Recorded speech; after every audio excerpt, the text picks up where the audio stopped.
next tutorial. In this one, I'm going to be showing you how to make this abstract animation. It's really simple to make. It's looping. It's perfect. Let's get right into it. So we start off with a Blender scene. We delete everything except the cube. For the first time, we're leaving the default cube. Let's grab it on the X, hold Control, grab it on the Z, hold Control, bring it up so it's on the Y-axis, Shift A, add in a plane, scale it by 16, and then grab our cube, tap into edit mode, right-click, subdivide, and bring up this menu and subdivide it one more time. So now we've got this. What we can do is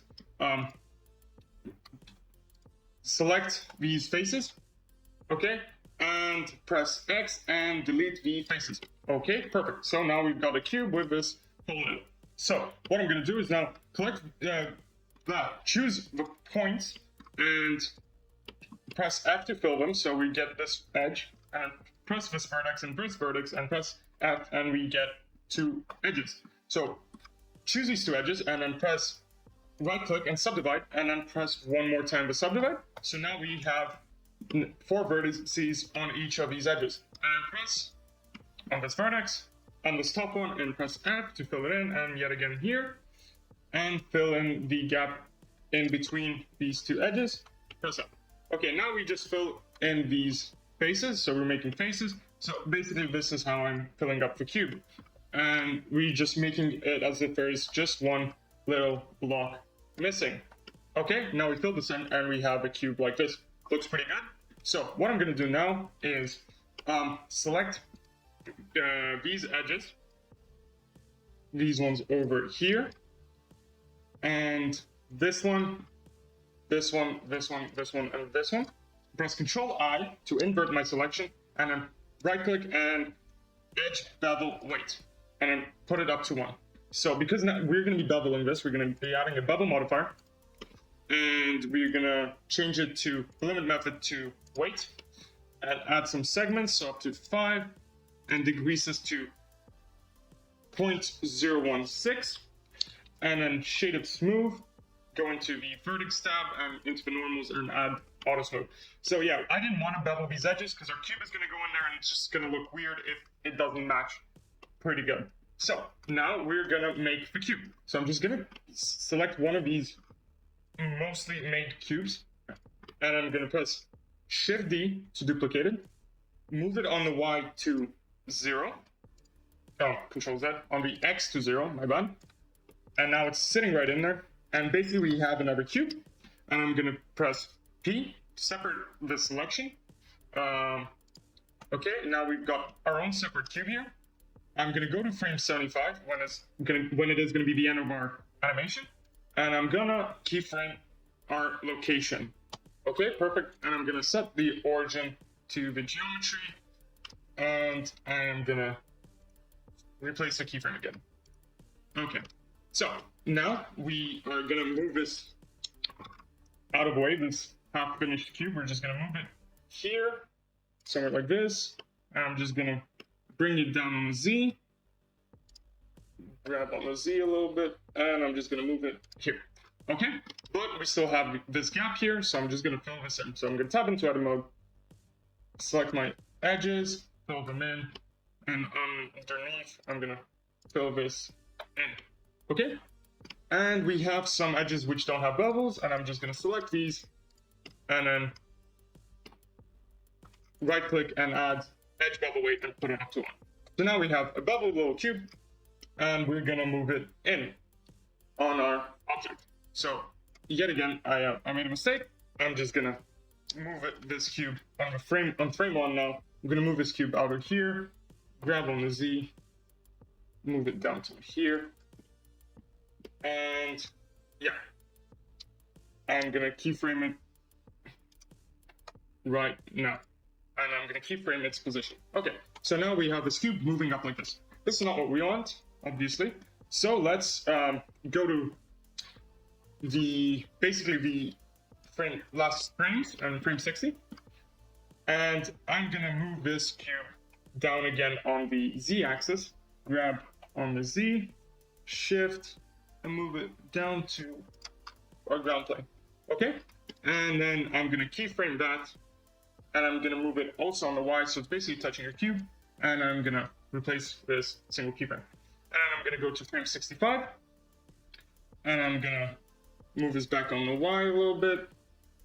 And move this up to where it is on our last frame. So on the Z, I'm gonna copy this keyframe, Control C, go back to our frame here, and then on the Z, I'm gonna insert that keyframe. Okay, and I'm gonna replace it with the keyframe. And what we got here is this animation, so it goes up and then into the cube. Okay, but now it's not really rolling yet, so let's add some roll. So frame 1, we're gonna keyframe the rotation, so keyframe that. And on frame 60, we wanted to move -720. And I'm gonna insert this keyframe. And so now it's rolling and then going up.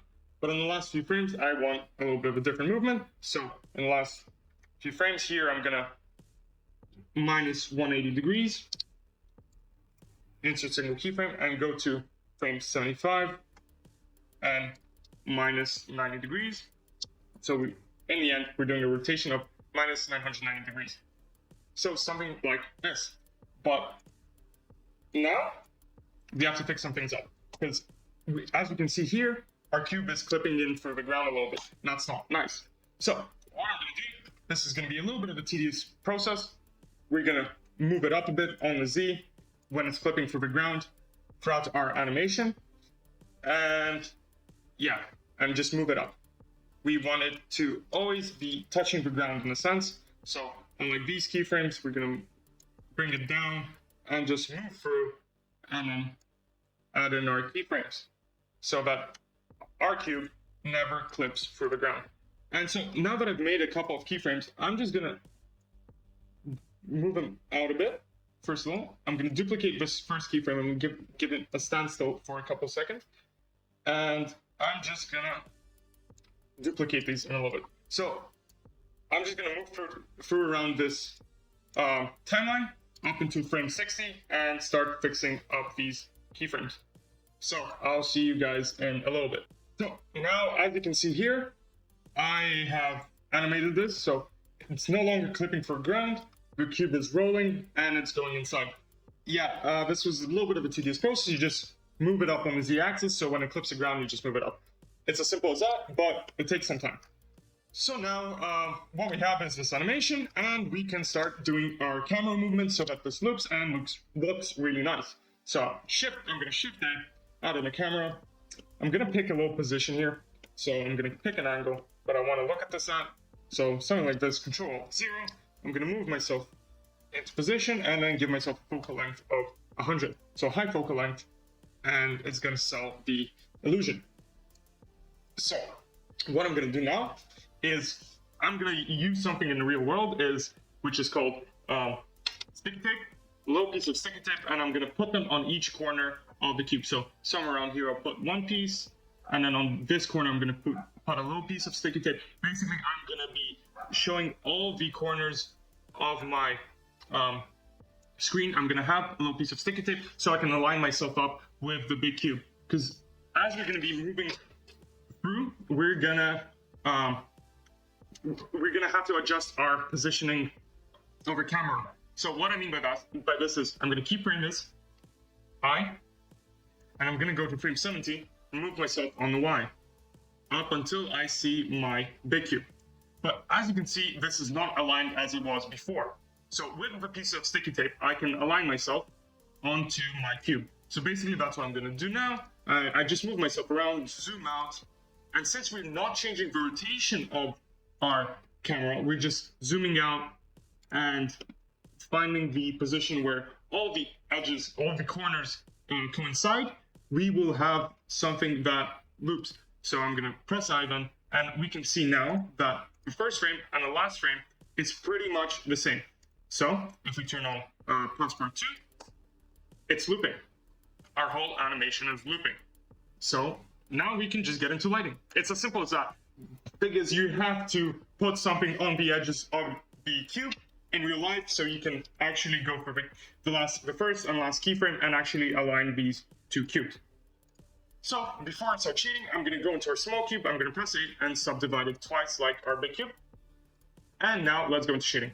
So in our shading tab, I'm gonna Shift A, add in a light source. So Shift A, add in a light, a sun lamp, grab it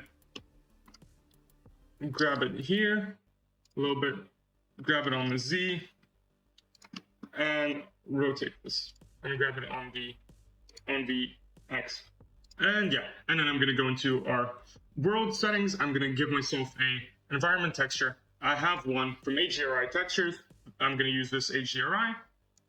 And if we go into rendered view, we have this. So in Eevee, turn on ambient occlusion, bloom, and screen space reflections, color management to very high contrast, and let's start shading this. So for my plane, I'm gonna give it a simple material, really low roughness, increased specular, and metallic. And low roughness, but not completely rough. So something like this. And for our cubes, I'm gonna link these materials. So Control-L, materials, and on the small cube, I'm gonna choose its material. So Shift A, I'm gonna add in a mix shader. Really simply, plug that in, Shift A, add in emission, plug that in, Shift A, add in a wireframe, plug that into the vector, and if we increase our emission strength to something like 50, we have our material. But I'm just going to give my cubes a little bit of a bluish tint, add in some metallic, and add in specular, and I'm just going to darken it up a bit. And if we look at this, this is our animation. That's it. And it's completed, and we can just export.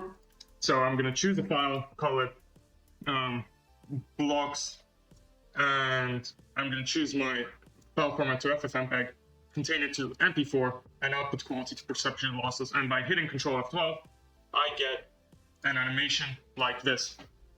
So yeah, that's it. That's the whole animation. So if you guys like my content, if you like these videos, sub to the channel would be amazing. And if you could like my videos, that would also be great. And check out more of my content, more Eevee things. And yeah, see you guys next week. Bye-bye.